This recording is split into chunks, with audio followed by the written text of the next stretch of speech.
The winner of the 100-meter final at the Olympics is the fastest person on Earth. Whoever wins Wimbledon is usually considered the best tennis player in the world. And the winners of the FIFA World Cup are arguably the best footballers on the planet. But is Max Verstappen really the world's greatest racing driver? No, Hamilton fans, we are not going to be discussing Abu Dhabi. What we are talking about is the fact that Max Verstappen competed for his world title against a very small pool of talent. A lot of the attraction people feel towards sport comes from knowing that those on the main stage have beaten millions of their fellow athletes to earn their chance.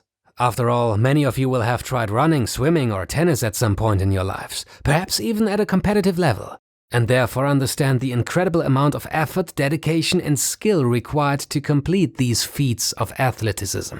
But how many of you have tried go-karting, let alone even touched a Formula One car? Only around 13,000 kids are actively competing at some level of go-karting in England. Meanwhile, 1.5 million children are involved in football, and that's just England, where competing in Formula One is a viable dream. Many nations across the world do not have the resources to develop a Formula One driver, but every nation on the planet has someone that can play football.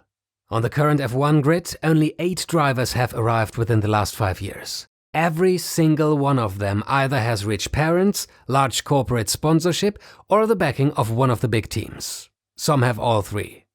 The barrier to entry in F1 is huge, and there is one simple reason for that: the money. Just one season of competitive karting can cost a family up to 70,000 euros, and that's at 8 years old. The cost is so high that even Michael Schumacher technically paid money to secure his seat in Formula One, but more on that later. To put it in the words of probably one of the greatest drivers of all time, Formula One has become a club for billionaire kids. Welcome to Athletic Interest. In this video we will break down the true cost of Formula One and understand how the rise of so-called pay drivers could make it almost impossible for non-billionaires to enter the sport.